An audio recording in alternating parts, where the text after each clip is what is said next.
Saya sedang berada di titik paling berat dalam hidup. Hutang menumpuk, piutang tak kunjung cair, dan bisnis nyaris lumpuh.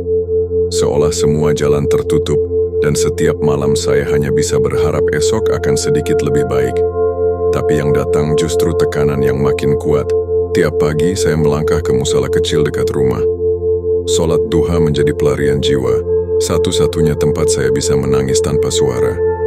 Di sanalah saya berusaha menguatkan diri, menggantungkan harapan kepada Allah, berharap ada setitik terang di tengah gelap yang menyesakkan. Suatu pagi saat saya duduk sendirian di sudut musala, datanglah seorang pria. Ia memperkenalkan diri sebagai Fauzi. Kami mengobrol pelan.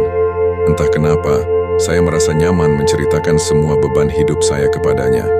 Ia hanya diam, mendengarkan penuh perhatian. Lalu dengan tenang ia mengeluarkan selembar cek dari sakunya.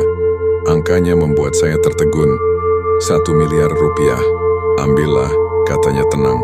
Gunakan untuk menyelesaikan masalahmu. Saya nyaris menangis campuran haru dan bingung. Tapi saya tetap berkata, saya akan kembalikan secepatnya begitu keadaan saya membaik.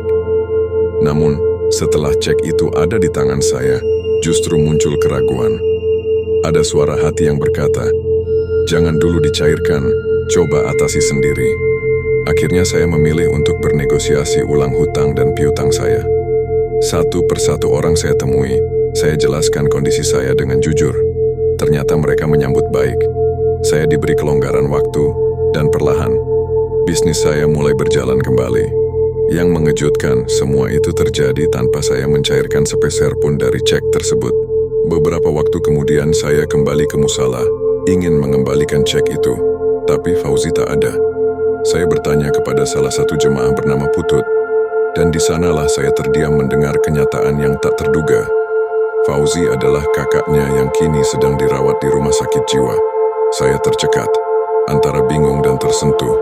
Saya akhirnya mengembalikan cek itu dengan rasa syukur yang begitu dalam. Mungkin Fauzi memang diutus Tuhan sebagai perantara ilahi. Bukan untuk memberi uang, tapi untuk membangkitkan keyakinan saya yang sempat hilang. Kadang, bantuan itu hadir bukan untuk digunakan, melainkan untuk membangkitkan kekuatan yang sudah lama ada dalam diri kita. Karena pertolongan Allah sering datang dari arah yang paling tidak kita sangka. Kamu pernah merasa ingin menyerah? Kisah ini adalah jawaban doamu. Ceritakan di komentar, siapa tahu kisahmu jadi awal keajaiban berikutnya.